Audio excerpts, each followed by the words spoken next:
Hallelujah. Hallelujah. At the same time, అదే సమయంలో if you want to go to the ministry, anointing is enough.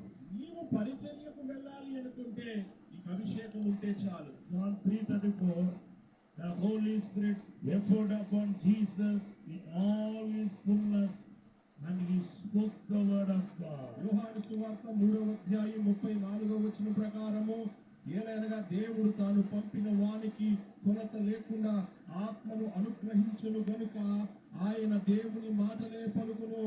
Hallelujah. Hallelujah. As I told before, ఇంతకు ముందు నేను చెప్పినట్లుగా Jesus offered himself as a living sacrifice through Holy Spirit according to Hebrews chapter 9 verse 14. పత్రిక 9:14 ప్రకారము యేసు పరిశుద్ధాత్ముని ద్వారా తనను తాను ఒక బలి అర్పణగా, సజీవమైన బలి అర్పణగా అర్పించుకున్నాడు.